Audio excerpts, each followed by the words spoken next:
സ്വാഗതം. എൻ്റെ പേര് ജിജി, ഇതെൻ്റെ അനിയത്തിയാണ്. എൻ്റെ പേര് ചിന്നു. ഞങ്ങൾ പുതിയതായിട്ട് ഒരു വ്ളോഗ് സ്റ്റാർട്ട് ചെയ്യുകയാണ്.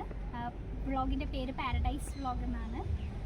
അപ്പോൾ ഞങ്ങൾ ഇന്നിവിടെ നിൽക്കുന്നത് വള്ളാർപാടം പള്ളിയുടെ ഫ്രണ്ടിലാണ്. ഞങ്ങൾ ഇന്ന് ആദ്യത്തെ വ്ളോഗ് വള്ളാർപാടം അമ്മയെടുത്ത് വരാൻ ഉള്ള കാരണം എന്താണെന്ന് വെച്ചാൽ, എനിക്കോ ചേച്ചിക്കോ ഞങ്ങളുടെ ജീവിതത്തിൽ ഞങ്ങൾക്ക് എന്തൊരു സങ്കടമോ എന്തൊരു കാര്യം അല്ലെങ്കിൽ എന്തൊരു കാര്യത്തിൽ ഞങ്ങൾ മുന്നോട്ട് പോകാൻ നേരത്ത് ഞങ്ങൾ രണ്ടുപേരും കൂടെ ഒരുമിച്ച് വരുന്ന ഒരു പള്ളിയാണ് വള്ളാർപാടം അമ്മ. ഞങ്ങൾക്ക് ഒരു സങ്കടത്തോടെ ഞങ്ങൾ ഇവിടുന്ന് വന്നാൽ ഞങ്ങൾ തിരിച്ച് ഒരു 10 മിനിറ്റ് ഇവിടെ ഇരുന്ന് ഞങ്ങൾ പ്രാർത്ഥിച്ച് തിരിച്ചു പോകാൻ നേരത്ത് ഞങ്ങൾക്ക് ആ ഒരു സങ്കടം ഞങ്ങളുടെ മനസ്സിൽ കാണത്തില്ല. അപ്പോൾ നിങ്ങളുടെ എല്ലാവരുടെയും സപ്പോർട്ട് ഞങ്ങൾക്ക് വേണം. എന്നാലേ അത് കണക്കുള്ള ഞങ്ങളുടെ ആദ്യത്തെ വ്ളോഗായതുകൊണ്ട് എന്തായാലും ഇതിൻ്റെ അകത്ത് ഒരു തെറ്റും എല്ലാം വരും. അപ്പോൾ നിങ്ങൾക്ക് ഞങ്ങൾക്ക് എന്ത് വേണമെങ്കിലും പറഞ്ഞു തരാനുള്ള സ്വാതന്ത്ര്യമുണ്ട്. നിങ്ങൾക്ക് കമൻറ്റായിട്ട് അത് ഇടാം. അപ്പോൾ ഞങ്ങൾ അടുത്ത വ്ളോഗിൽ ഞങ്ങളത് ബെറ്റർ ആക്കി ഞങ്ങൾ കൊണ്ടുവരുന്നതായിരിക്കും. അപ്പോൾ ചേച്ചി നമുക്ക് വ്ളോഗ് സ്റ്റാർട്ട് ചെയ്താലോ? ചെയ്യാം.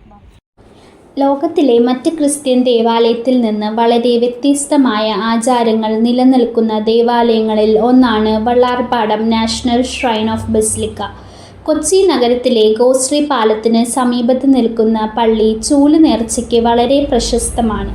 പള്ളിയുടെ മുറ്റം ചൂലുകൊണ്ട് അടിച്ചാൽ മനസ്സിൽ ആഗ്രഹിച്ചത് നടക്കുമെന്നാണ് വിശ്വാസം.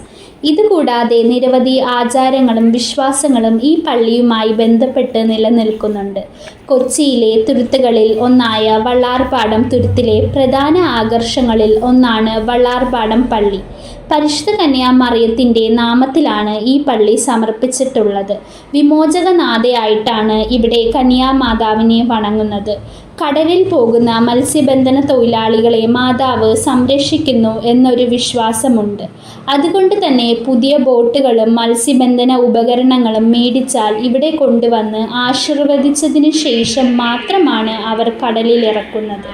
ഈ പള്ളിക്ക് മുന്നിലൂടെ ബോട്ടുകൾ പോകുമ്പോൾ പള്ളിക്ക് മുൻപിൽ ബോട്ട് നിർത്തി പ്രാർത്ഥിക്കുന്ന ശീലം കൊച്ചിക്കാർക്കുണ്ട്.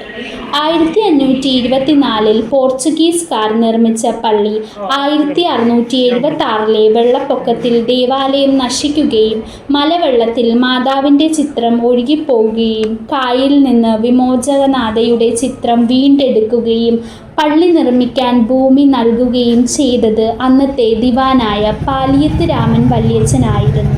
പള്ളി പുതുക്കി പണിഞ്ഞപ്പോൾ അത് വിമോചകനാഥയുടെ പേരിൽ അറിയപ്പെട്ടു. പാലിയത്തച്ഛൻ ഈ പള്ളിയിലേക്ക് ഒരു കെടാവിളക്ക് സംഭാവന ചെയ്തിരുന്നു. വർഷങ്ങളായി അതിൽ ഒഴിക്കാനുള്ള എണ്ണ പാലിയം കൊട്ടാരത്തിൽ നിന്നാണ് എത്തിക്കാറുള്ളത്. ഇടയ്ക്ക് വെച്ച് ഈ ആചാരം നിന്നു പോയെങ്കിലും ഇപ്പോഴും ഇത് തുടരുന്നുണ്ട്.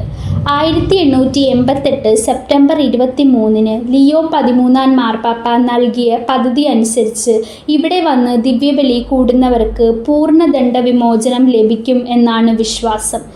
ഈ ദേവാലയത്തിനു ഭാരത സർക്കാർ തീർത്ഥാടന കേന്ദ്രമാക്കിയത് 1951 അതുപോലെ തന്നെ 2002 കേരള സർക്കാർ ഈ ദേവാലയത്തെ ഒരു ടൂറിസ്റ്റ് കേന്ദ്രം എന്ന പദവി നൽകി.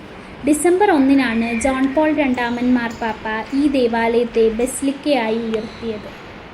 വീഡിയോ ഇവിടെ അവസാനിക്കുകയാണ്. വീഡിയോസിൽ എന്തെങ്കിലും തെറ്റുകുറ്റങ്ങളൊക്കെ ഉണ്ടെങ്കിൽ അത് കമൻ്റായിട്ട് രേഖപ്പെടുത്തുക. അപ്പോൾ അടുത്ത വീഡിയോ ആയിട്ട് വരുന്നത് വരെ എല്ലാവർക്കും ബൈ.